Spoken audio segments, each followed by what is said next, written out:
Want to kick off, that's the thing, you're getting that kick off. So from, maybe say from 2 o'clock to 3 o'clock is a long time. And what time do they have to show you their team? At what? 2 o'clock. 2 o'clock. All right, so you get an hour to work on. But we don't give them theirs. Yeah. Get it in. We'll get it in. We'll get it in. Stopwatches. Why do you, what is all this with stop? Does it make any difference? If your stopwatch doesn't tally with the refs at the end of the day? I tell him. You tell him. Does he never listen to you? What happens? This is my actual watch, and the strap broke last year. Uh-huh. Right. So says to Kathy, I said, look, I'll need to get this strap repaired. So it's just prior to Christmas. Yeah. So when she goes out, she buys my stopwatch, my Christmas. Oh, very good. So you're forced to use it. So and of course that Everton game when I get into Graham Paul, yeah. you know, Yeah. and I said, you 3 seconds out you are. Yeah. So is it habit now? It's only it's Yeah, habit. but I'm going to go back. But if I get a strap for this, somebody gets me a strap for this, You'll be back to normal. and Cathy will give me a stick with a wasted present. Hat, scarves, t-shirts, flags and all about your souvenirs. Sir Matt Busby Way. I suppose when you see this, you know you've well and truly arrived in Redland. But you don't have to work for Manchester United to feel the full effects of the red wave that will stream up here on match days.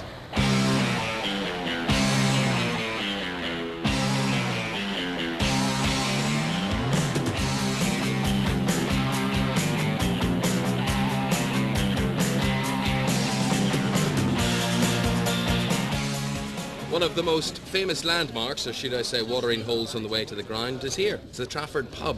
Peter Rabbit is the licensee here, the man in charge. Pretty busy come match days, I'd reckon. Yes, Simon. They come from all over the world.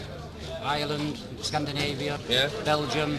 All good humoured, are they? Very good humoured. And very thirsty, more into the very good point. spenders. Yeah, Yes. that's good. Do you ever have any famous faces popping in? Cantona come in for a coffee one day and Did he? a magazine, something he was doing himself. He wasn't a big spender then. No. I don't think he paid for the coffee.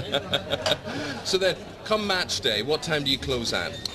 About 3:15. Yeah. And then we close until 7. The police will not let us open after the game. Taking's good on the day? Brilliant. Pay my wages anyhow.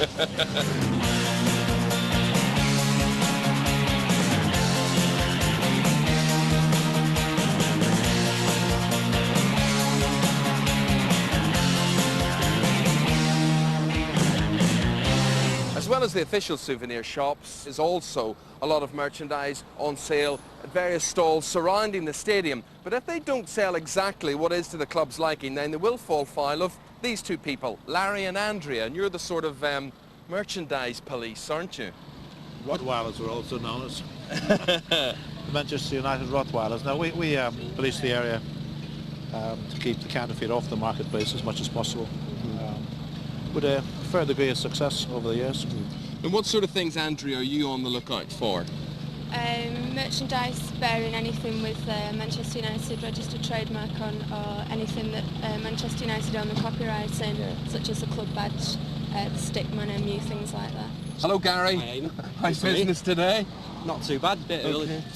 Little early yet, Yeah. not many here. I suppose it depends on these people, doesn't it? I mean, how business goes. Now, Larry was saying that you were sort of raided, for want of a better word, earlier in the season. Well, yeah, I mean, I'm very new into this and I didn't understand the rules and the regulations, so I was a little green and obviously got caught out. Well, people like Gary, I suppose, are easy to police. You know where his stall is. But I suppose you come across people who pull up with vans and things. They unload deck chairs and they start selling things straight away. But I'm sure they don't take kindly to you coming along and saying, no, you can't do this. They don't, and we have a plan of operation in conjunction with our backup team.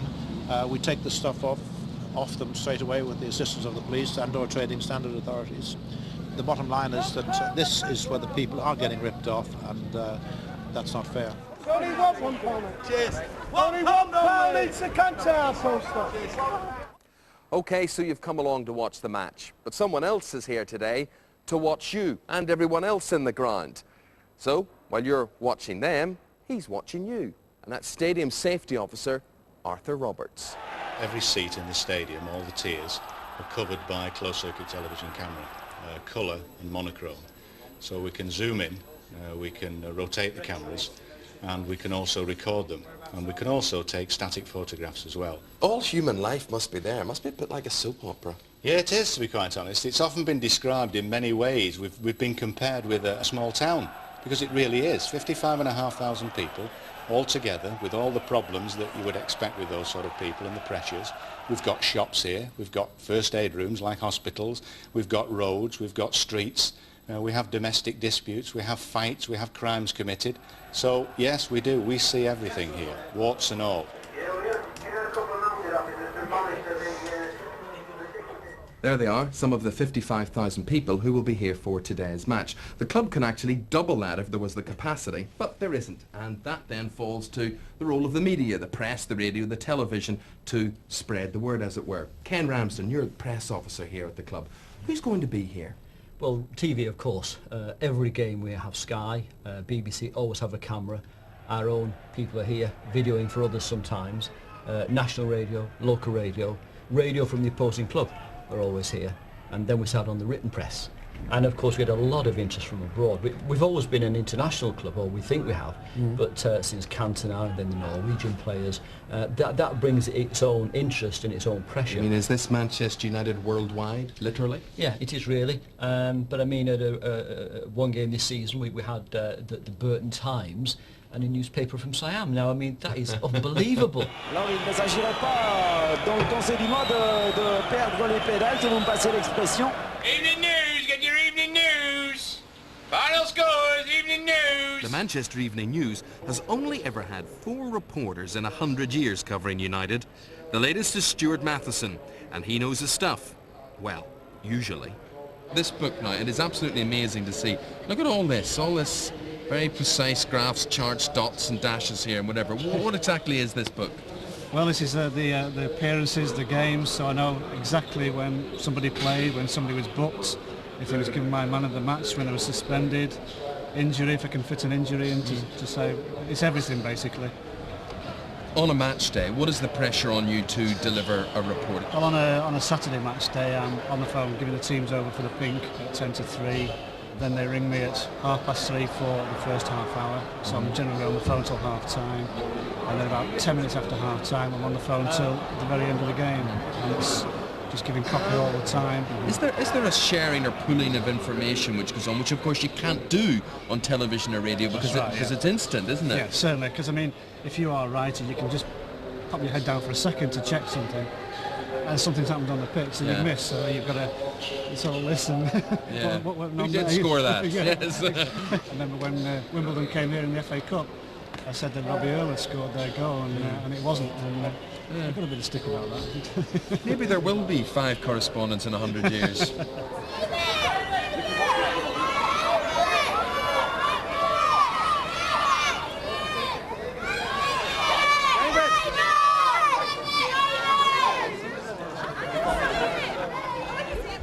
Players come and go at the Theatre of Dreams, but one of the most famous faces down through the years has been this man, Ned Kelly.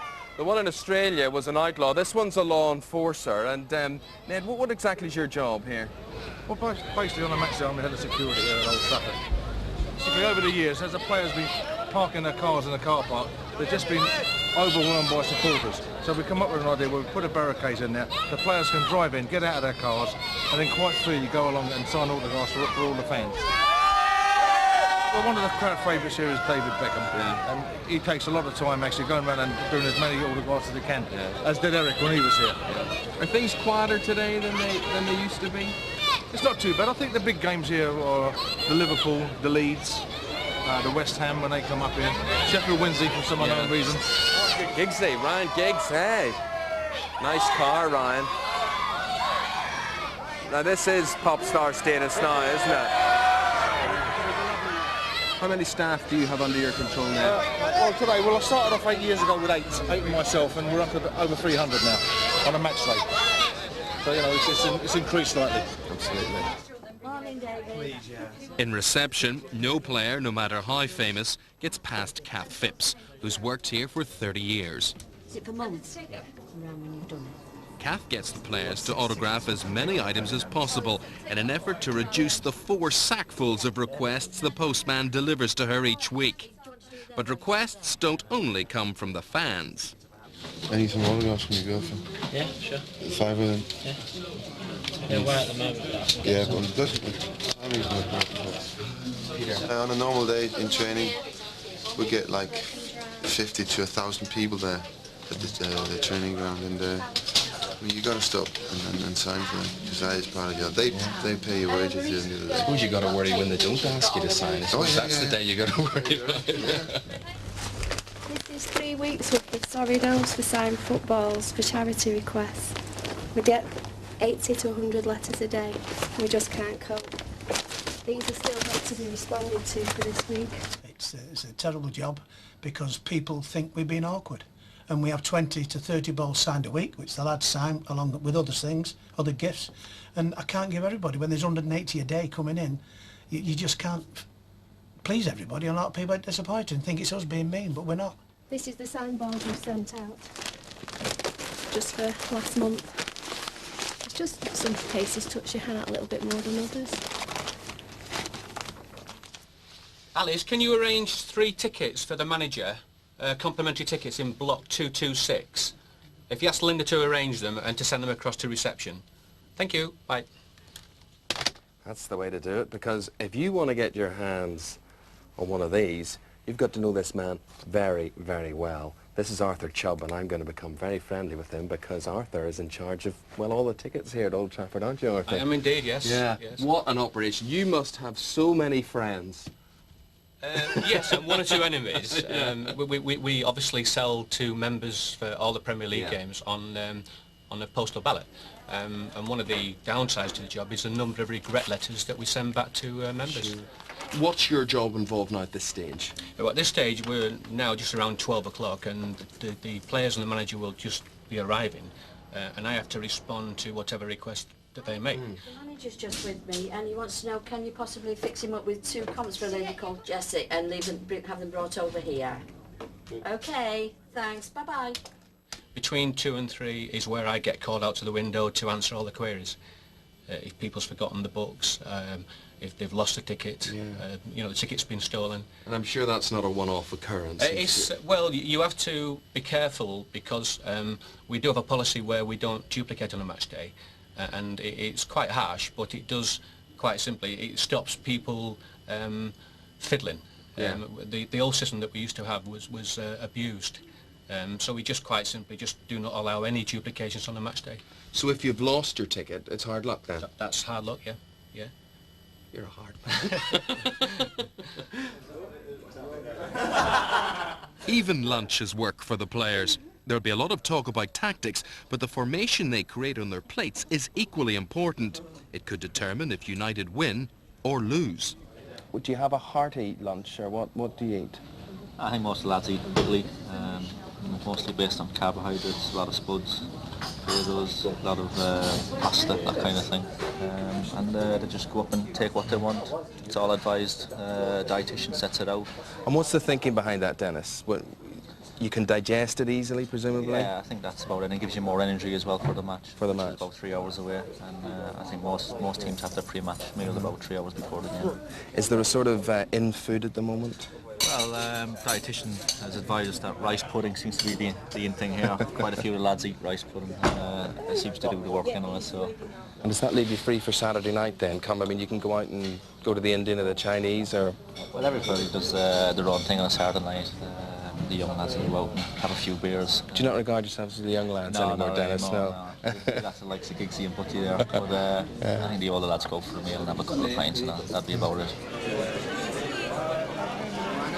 It's making me hungry now. Do you know, you cannot buy a burger in the ground. Not inside the stadium, you can buy them outside the stadium. And do you know why? Because once the burger fryer went on fire, the smoke went out onto the pitch and it nearly resulted in the match being cancelled. But pies aplenty. Any flavour you want, practically. Excuse me, could I have a pie? Yep, dry. What have you got? Meat and potato, cheese and onion, steak and kidney, or Cornish pasty. Right, what's your best seller? Meat and potato. That'll do me nicely, my friend. Apparently, 10,000 of these are shifted, guzzled the game. Thanks very much.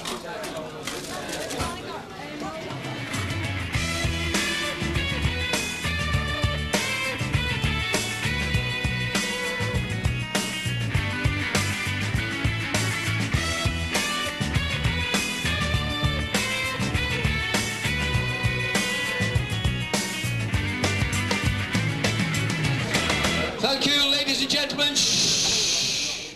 If we could have your attention just for a few minutes. My name's Wilf McGuinness. I used to play here. I joined Manchester United in 1953. I made my debut when I was 17.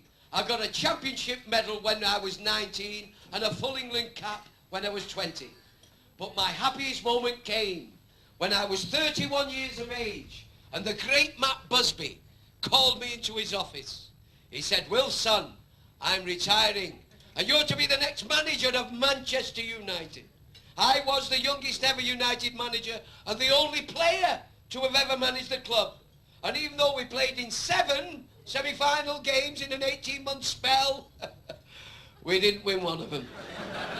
So Matt Busby called me into his office again. He said, "Wilf, I don't know what we'd do without you, but we're going to try." So say I won the lottery and money was no object. What's the height of luxury available for a day out at Old Trafford? Well, the height of luxury is a platinum club, which we formed this year, which is 80 people. You enter by the north stand and you have a private lift which takes you to the second floor where you're met by a young lady. You're given your gift, you sit down with vintage champagne, vintage wines, and you have canopies, and then the head waiter comes and takes your order, then he takes you upstairs and you have a 5-course meal, and the food is absolutely fantastic. And hopefully a vintage performance on the pitch to top it all. That's the nap on the card. But no matter how well the team play, or indeed how badly, if they lose, it's always the fault of this man. Not this man in particular, but this man in general. This is Dermot Gallagher. He's one of the Premiership's top flight referees. He's the man in the middle today at Old Trafford. And I'm just trying to feel your skin here. How thick is it? It's got thicker as the years have gone on. Yeah. How long have you been a referee, Dermot? 18 years, but 7 years at this level, Yeah. which is really the big level. Do you watch yourself back on the telly? Never. Come on, come on. It's my own superstition. I never watch my games. It's horrible, because you watch a game and you think, I hope I give a free kick there, and the whistle goes. You think, well, if you haven't, what can you do? What can you do? Only upsetting myself. They're only human. They're only human. Do you get nervous? I think before the game you get apprehensive. I think nervous is the wrong word to use. You're conscious of your responsibilities, conscious of what you've got to do. But once a game starts, you actually lose that feeling because you're so involved, so focused on what you've got to do. How stern are you? I mean, if I was just say I was a player, I know you could easily mistake me for a player, but you know, if I came up there and I'm saying referee, and I'm in your face like this. I mean, how stern would you be with me? I'm a likeable kind of person, and people don't do that to me because I think, well, I don't want to treat Dermot like that. And do you test your whistle before you go out, just make sure that's working? Well, we have to toss it for the coin. It's a chance to test it then. You wouldn't want me to blow the whistle in here and knock your eardrum, is it? Oh, absolutely. Have a good one today, Dermot. Lovely meeting you. Due one. Thanks very much indeed. Right, let's get back to today's match. We've got full licence capacity. Attendance is 55,000 and a few hundred. Alcohol will be on sale, and the configuration where the visitors are is going to be just L stand and East stand upper, and the barrier is out together with the netting. Perimeter track duties, again at this stage we don't anticipate bringing any of the general stewards down. However, the search teams, once they come in from outside, will be deployed on the perimeter track. It's a fairly high profile game. Just make sure that everybody remains vigilant.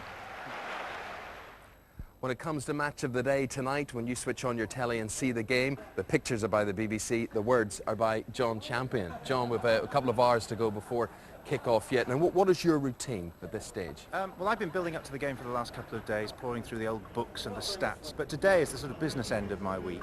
And at this stage, I'm just thinking about the lineups of the two teams. I have a little idea in my mind from talking to the two managers as to what they're likely to be, but there are always last-minute injuries or people who have gone down ill overnight.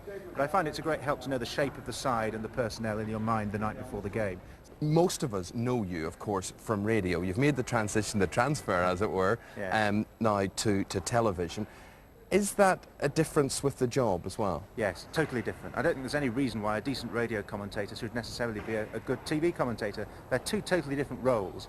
I always feel that being on the telly is rather like having a straitjacket fitted to you, because on radio, description and flowery words are the be-all and end-all, but on television there's no place for those. The picture's there, and I think the role of a good television commentator is simply not really to be noticed too much and not to annoy the viewer too much. And like the camera, to hop up well for the elements, Yes. This is obviously standard uniform with the BBC, we can see I here. also apologise for not having a sheepskin. Most people are very disappointed when they say, well, where is Motty's sheepskin, you know, but I'm afraid this is rather boring by comparison. Amongst John's audience for his preview on Grandstand's Football Focus are the very players he'll be commentating on later. Or maybe not, because neither he nor they as yet know what the final lineup will be. They must wait until the manager makes up his mind. And while he's pretty sure about his team, he has to hazard a guess about the opposition. I just have to go over the detail of set pieces, that type of thing, and try to be as near to possible as picked up team, you know. And basically we know the system of play.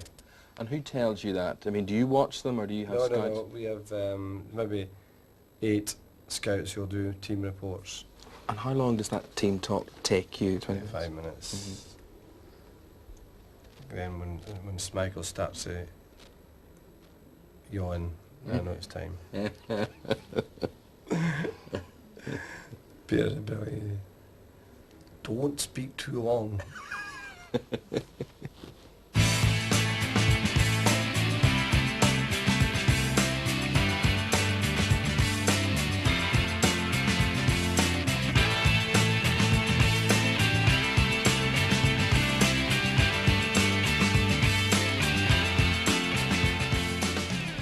That's nice. Cool.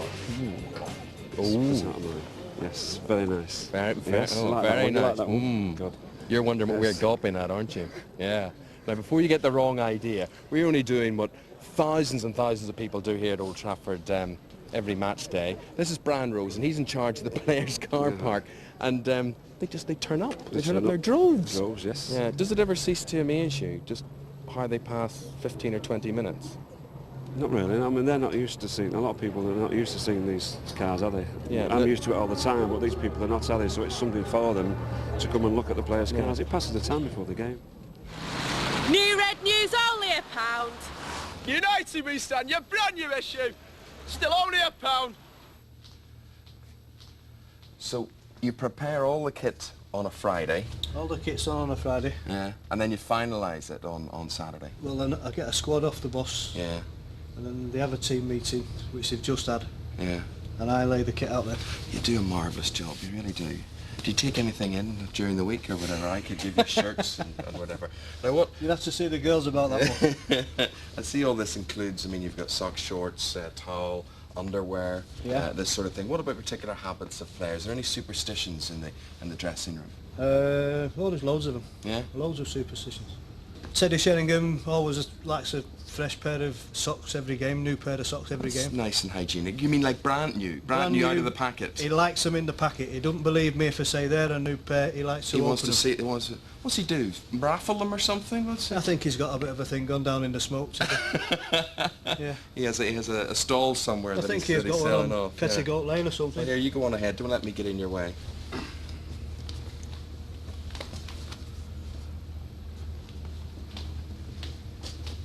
Does any of this rub off on you? Yeah.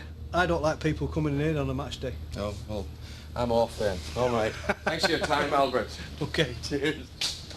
Oh, see, the boss can sit on the act as well, Albert. He's one of the worst. Let's have a look in his pockets. I want to see what's in here.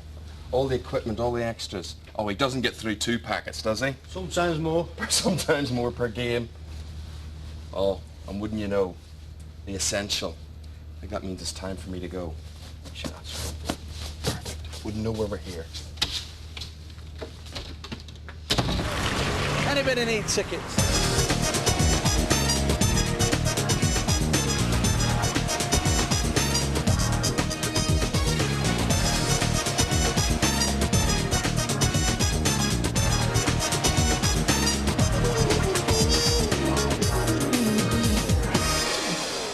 Now, most clubs have souvenir shops, and United are no different. Well, they are a bit different because they have the Matchday store. Then, being a somewhat bigger club than normal, we have the Superstore. But to top the lot, they've even got one that's absolutely...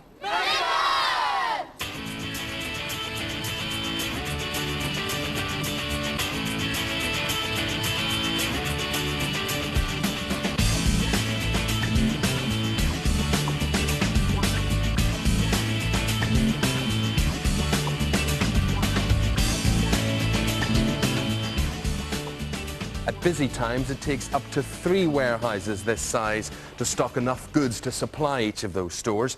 And each year, some £30 million worth of souvenirs are sold from here to you. Now, I wonder where they keep those Captain Smiley toothbrushes. Must be somewhere... Ah, down, yes, there they are, yes.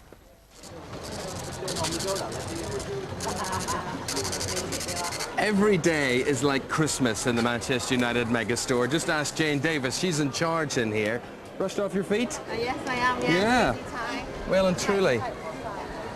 This is pretty average here, is it, Jane? Yes, about normal at this time, yes. Yeah. There you go, £260 there, thank you.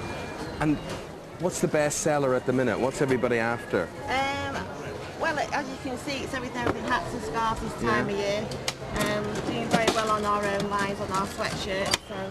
And no shirts will be sweated in more so than those on the pitch. We all buy them, knowing it'll never be us, but dreaming it might be. Next, please. Hello. Yes, what can I do for you? Holmes, please. H-O-M-E-S? No, H-O-L. H-O-L-M-E-S. Would you like to write it on there for me, please? Right. H-O-L-M. Get it right, because it's very, No very problem. important for a You don't big often game. get them wrong. What number would you like? Well, I think I'm a sort of 7 player. You sure about that?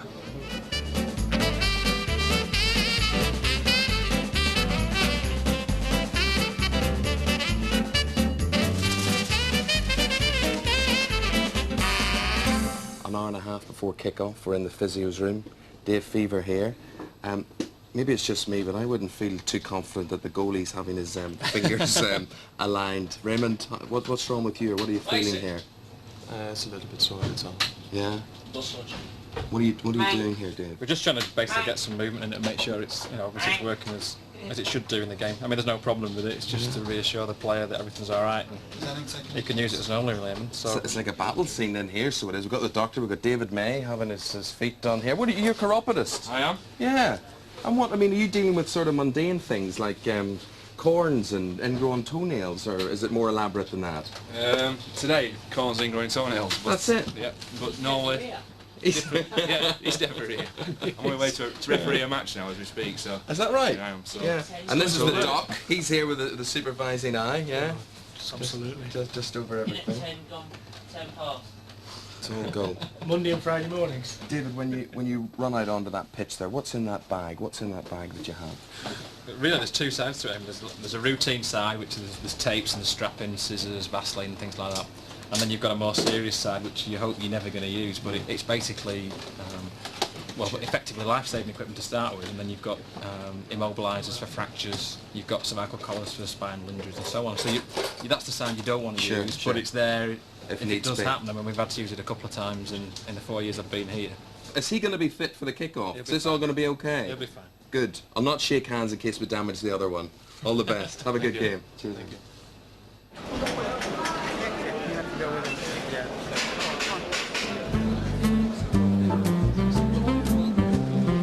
Thanks, sir.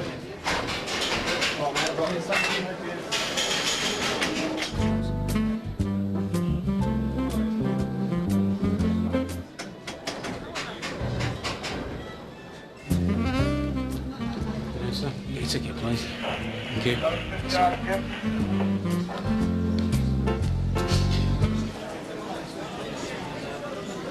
All right.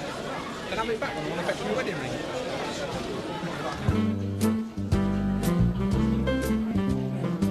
This is where all the directors are, all the VIPs, all the glitterati, the showbiz people and whatever. Now normally it's chock-a-block full of people that you'd recognise, people off the telly, people from radio and whatever, but today it's all a bit quiet today, not a lot going on.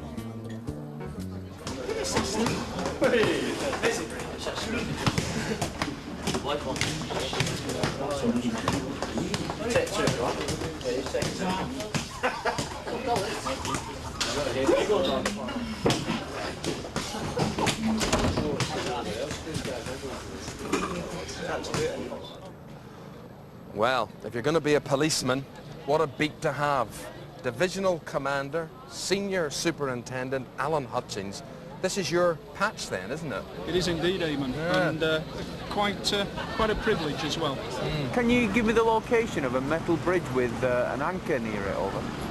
Well, today I've got quite a team, a variety of resources, some that you've seen, some that you haven't seen.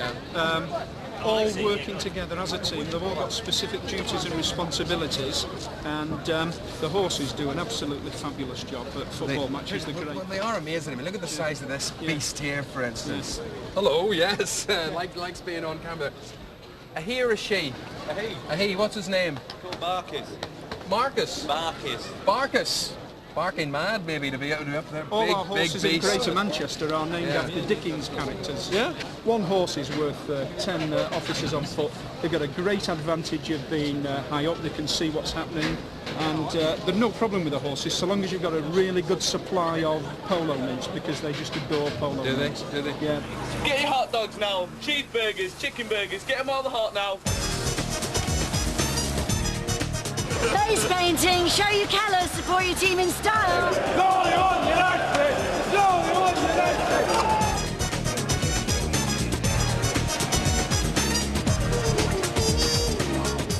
You do get their collar when you feel their Come collar. through here, Adrian. Let me just show you. Oh, Let me yes. give you an example. This We'll is go just through this imaginary now, but just say, This you know, way. Alan felt my collar. And you're booked in now, Yeah. and you're awaiting No transportation. no resistance for at all. final charging at the Yes. police station. Yeah. You're put into this cage, and Yeah. the door is shut, nice and secure.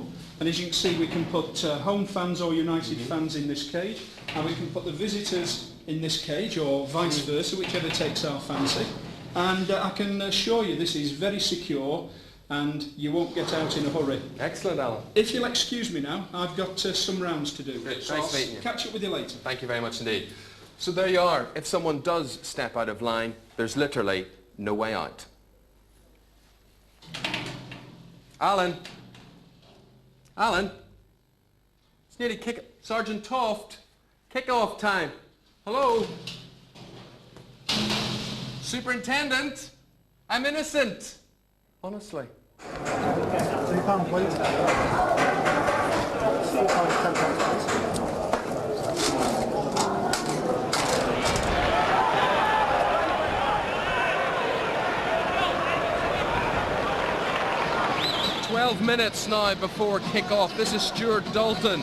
He's like a matador in the middle of the bull ring, aren't you? That's me. Yeah, now what's your job, Stuart? Basically, my primary job is basically crowd safety. All the lads around this is called the bull ring. Yeah. It's all the lads in yellow jackets. Their main responsibility, or own responsibility, is to look after the crowd. But also, as well as that, minutes before the kick-off, you escort the players down this tunnel then? Yeah, I come out with the players basically because if I'm going to have a problem in the crowd and all that, surging forward, anything like this, it's going to happen as the players are walking past. We've got the ball boys coming out, Fred the Red and everything else. So, but as I say, it's get this clear just before kick-off, get basically everybody who shouldn't be here out of the place. That includes us. That includes you, I'm afraid. I can take the hint, we're off. You just listen, Roy, you go against Peacock, you just have to be careful maybe Shearer come into there, and then you could go against Shearer, and that leaves Gary still to protect that part, all right?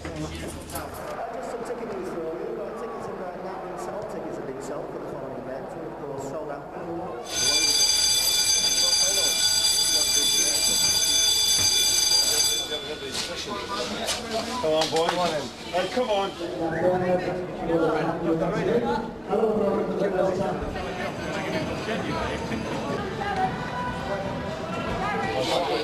on, keep going, mate. Come on, Max.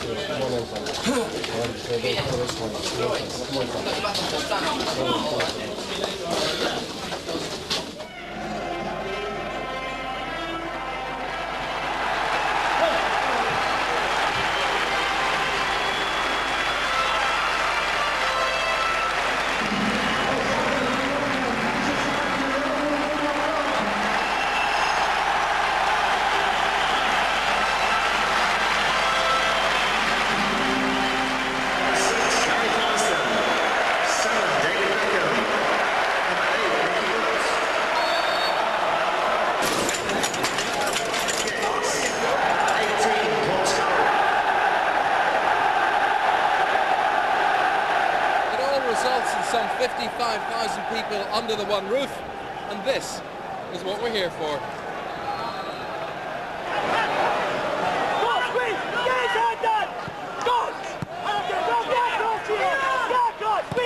While the players are playing on the pitch, their kids are playing in the Manchester United official creche. So let's see what's going on through the square window. Hello. Hello, who are you? Oh, you're kids as well, are you? No, you're not. This is Pam. And Pam runs the official creche in here. I do indeed. And whose little babies have we got? Well, your daddies all play football? Yeah? Most of them, yeah. Yeah, who have you got on your knee? This is Lauren Irwin. Lauren This is her little baby sister who's 2 weeks old today, and she is called Katie. Bless her, bless her. This very big grown-up girl is Cecilia Schmeichel. Cecilia Schmeichel. And what do you want to be when you grow up, Cecilia Schmeichel? A nurse. That's Oh very my. good. Do you put sticking plasters on all your daddy's cuts and bruises? No. No. No. And who I do you... don't like looking at them. You don't, do you not? And who do you support? United. Oh, that's the right answer. Well done. And Denmark. And Denmark. That's it. Get it right. Get it right. Any help I can be, just let me know, pal. Lovely, Good. lovely. Feeding Giggs. And this ball was cold. And this is Giggs! Brilliant!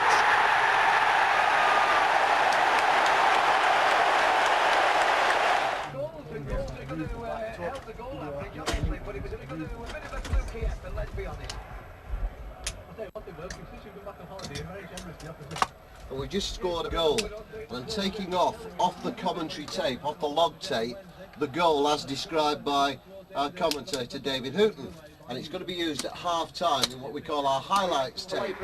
So what we do, we take off all the highlights of the first half, put them on a tape, and at half-time play the 2 or 3 minutes of the goal incidents, the near misses,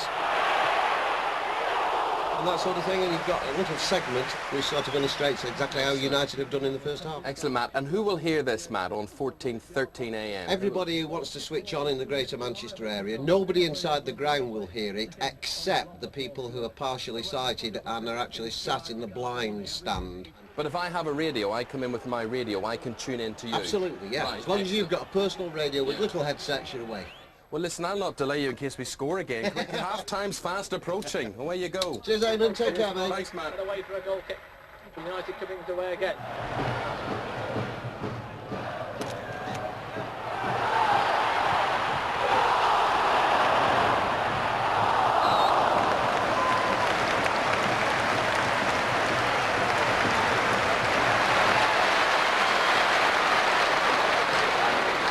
That's a heck of a lens you've got on that. Can I have a look through that? Can I?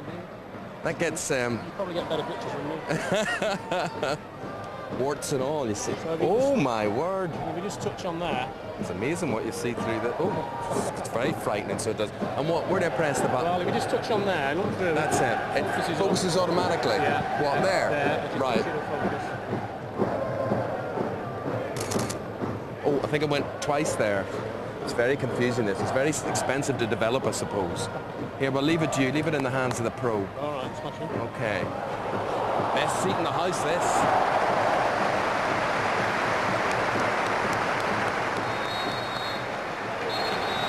The referee has seen enough. The BBC are here at Old Trafford today for Match of the Day. These vans form part of the mass amount of technology that's needed to bring the pictures into your home for the big game. It's just gone half-time, so let's see if we can have a word with the man who pushes the buttons. All very straightforward here at Old Trafford. We've seen only one goal. It was scored after 18 minutes by a Welshman, Ryan Giggs, who started the move and finished it. 6 next. Decisive cross on the right-hand side. Call it that. That's it. Take it back to that match. Okay, that's the end of that.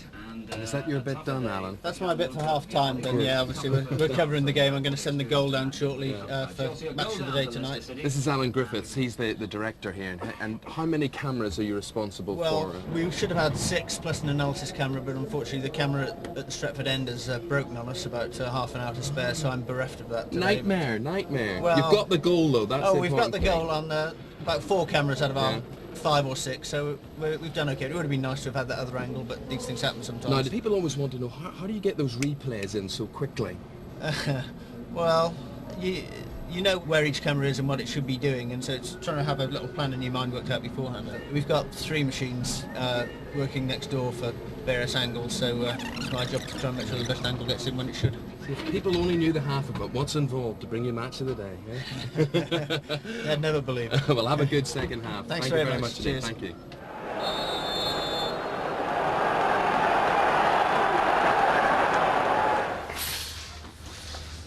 Safe to come in here now? Excuse me, Mr. Bite. Not at all, not at all. It's all go. It's all go. Here's Lester. Lester's the dressing room attendant. Any teacups at the wall there, Lester, during that half-time talk? Yeah, I think you can see one down there. 1 or 2.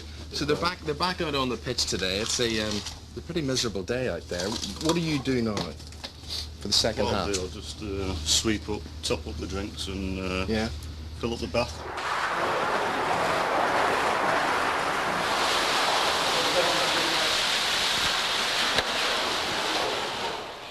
You don't get one of these in B&Q, Lester. What do you fill it with soap-wise? What do you put in next? No, won't put anything in it. No bubble bath then? No, just leave it as it is. Yeah, good bar of soap's as good as anything. Yeah, as you say, they shower first, so they'll just more or less sit there and relax, you know. Yeah, that's for the aches and pains and things. Yeah, control there, so... Oh, yes. Do what you want to. How long does it take to fill? About 5 minutes. 5 minutes. Okay, well, we'll leave you to it. Thanks very much. Cheers. Cheers.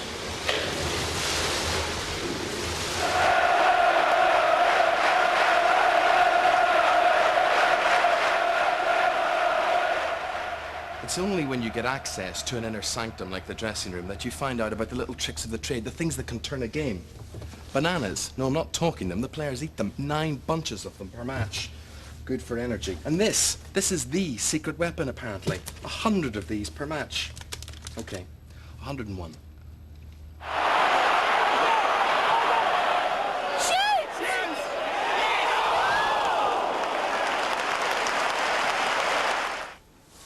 Oh, they're a messy lot in here, I have to say. You're doing well there. Am I? Got the job? Yeah, I But it looks to you need some help in here. Yeah, I won't complain. Yeah, what's the difference, Lester, between the home dressing room and the visitors' dressing room? Well, as you see, they haven't got a TV, and they've got to bring their own drinks. Got to bring their own drinks as well. And when they get scrubbed down in here, where do you see this, actually? This is the business. They've all got a shower, yeah? Yeah. Yeah, they've got a shower. But maybe up to 15 grown men. And do you know what they soak in? 2 baths. I mean, come on. Yours at home, it must be bigger than that. I bet you that bus is pretty pongy on the way home. Being part of a 55,000 crowd is difficult enough, doubly so if you've got special needs. The Manchester United Disabled Supporters Association, otherwise known as MUDSA, has an allocation of just 70 seats. Sad then that they have to watch very closely who's in them. Demand is such, for a ticket anywhere in this ground, of course, that people will go to extraordinary lengths. And it's absolutely sick to realise that they take advantage of the disabled section. Now, what have you seen in your time? Well, we've seen all sorts of things, really. People arrive in wheelchairs, and to all intents and purposes you can't really discern what disability is at the time. Go out into the car park afterwards, and there they are, lo and behold, hop, skip and a jump from the wheelchair into the car, and they're off. And do you have your own wee chants there and things? Is there a leader of you lot there? I mean, you know, each section of the ground there are... It's me. You know, That's why your throat's hoarse today. And there's a lad next to me called Damien. Yeah. And he really gets behind. Yeah. And there's a lad to the right of me called Derek. But somebody else are a little bit quieter, some Yeah. But I think they're the main three. And you're beside the visiting section. We always are. We thought it was going to be a problem with that to start with. We thought we'd have all sorts of things thrown at us. Well, it didn't turn out to be the case. We actually think it's probably not too bad where we are because we benefit from the atmosphere that's generated by the din they make. Could you give me your location over? Lower First Aid Room over. Right, thanks for that. It's November Charlie 511 out. The volunteers of the St John's Ambulance are as much a part of football grounds as pies and programmes. But in today's game, where players cost millions of pounds, professional paramedics are on hand to protect the club's investment. Surprised me there. You know what this is? This is what happens to you if you become all overcome during the game. This is one of a number of what are basically hospital beds scattered around the ground for people who take ill, or just the excitement becomes too much for them. It's quite comfortable, actually. There's not a lot happening on the pitch at the moment. I just have 40 winks. People go to incredible lengths, travel incredible distances to see football here. If tickets are like gold dust, why is it then that so many start to leave so early? Do it at your peril though, because statistics prove that United are at their most lethal in the final 10 minutes.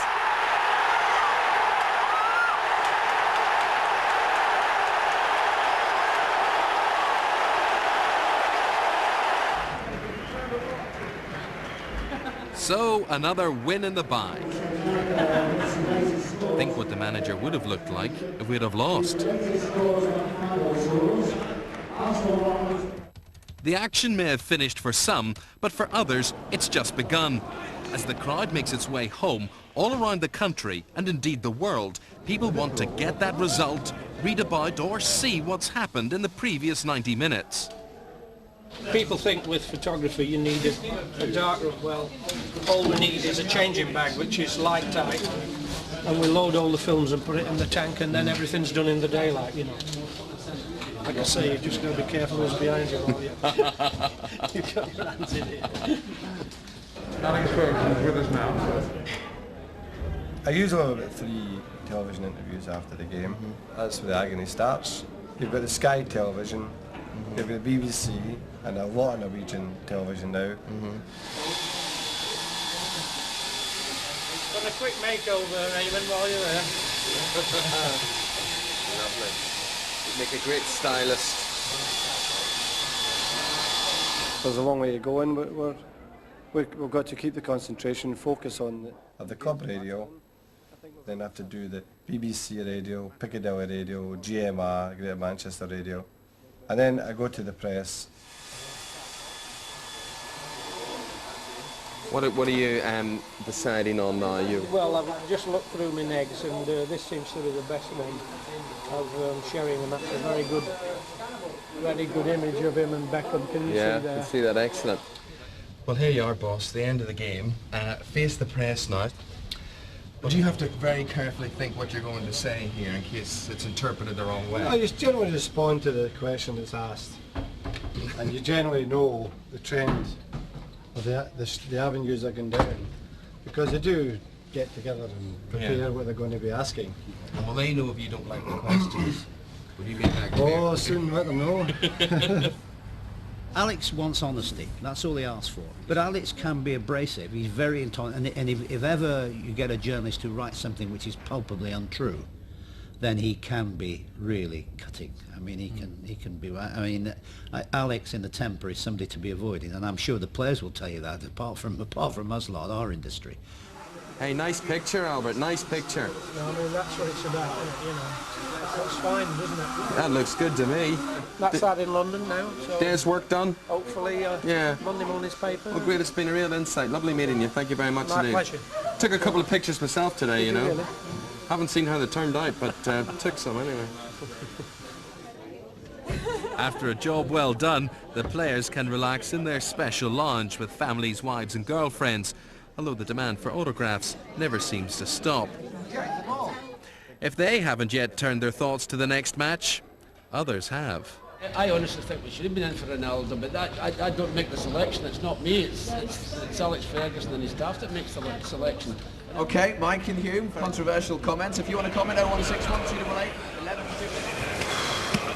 This is the bit nobody thinks about. This is Keith Kent. He's the head groundsman. Do you treat this as if it's your own wee back garden then? Better than that.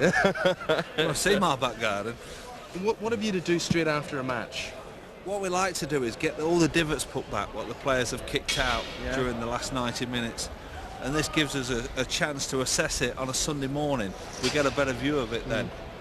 Well, you had 4 seasons climate today. Yeah. You had rain, hail, sunshine. What sort of pounding does the pitch take on a day like today? It was good for us because our lads like to play on it when it's wet and slick. So I think they'll have to say that today it was wet and slick. Yeah. Looking at this at close range, now it's not often one gets on the hallowed turf like this, but that is like a snooker table, that is. Yeah, is there a regulation depth for the grass? At the moment we're cutting at an inch high. Some grounds cut it at an inch, some grounds cut it a bit higher, all depending on what the manager likes and what their own players like. Obviously, when the United go away, clubs try and doctor the pitch so it ain't as slick as this for them. All right. But United are good enough to come over that. Yeah, well, I tell you what, Keith, it's a credit to you. Well done. Thank you, Owen. Now, anything I can do, anything at all, I'm your man. I'm your man. Just, there we go. You'll do for me. That's a bit. You'll do for me. If you dread washing the kids' football kit, then spare a thought for Albert. Now, here's a job you just wouldn't want. They shouldn't be in there, should they? Oh, shin pads go in as well. Shin pads go in here. The ones with the stock on go in here. I'll wash these tonight before I go home. Leave them drying overnight, and then I'll be packing them in the morning. And do players have their names on those things? I mean, do you know who they belong to? I know who they belong to, yeah. Right. Roy Keane's had them since he was 14. Looks like it, doesn't it? Since he was 14, he won't use anything else. Yeah, are they reinforced, those ones?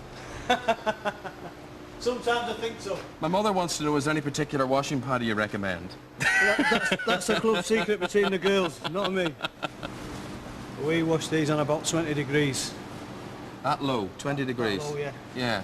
And then, of course, then that preserves the names on the back and things like that. Yeah, you don't get all that sort of peeling. So only 20 degrees? Yeah. Well, that's the last one in. Yeah. That's all the reds together. How long does this take? About 3/4 of an hour. Let it go. Going on the second thing, off we go.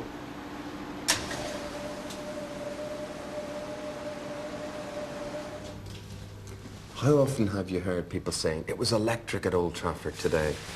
I know this looks a bit like Frankenstein's lab in here. We're here in the bowels of the stadium, but it isn't Frankenstein's lab, it's Graham Thorpe's lab, and it's been your area, Graham, for how many years? 40 years now, Eamon. 40 years. 40 years in a few months. State of the art when we look around that pitch now, state of the art today. Well, in 1957 when I came, when we had a 4-tower system which was 180 feet high, one had to literally stuff the lamp, you know, which was a huge animal, down your overalls and up you go, 180 feet.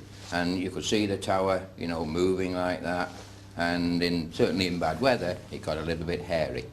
I have to say that it is a wee bit emotional, it's a wee bit sad, because Graham has been working here for 40 years, but he retires. The end of this game, which we are filming now. Graham, from everybody at Old Trafford, thank you very much indeed. You'll be missed.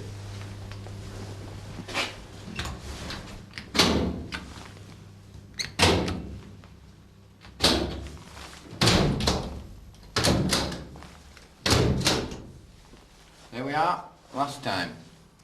Well, that's about it. I hope you've enjoyed your tour around Old Trafford, home to perhaps the most famous football club in the world, Manchester United.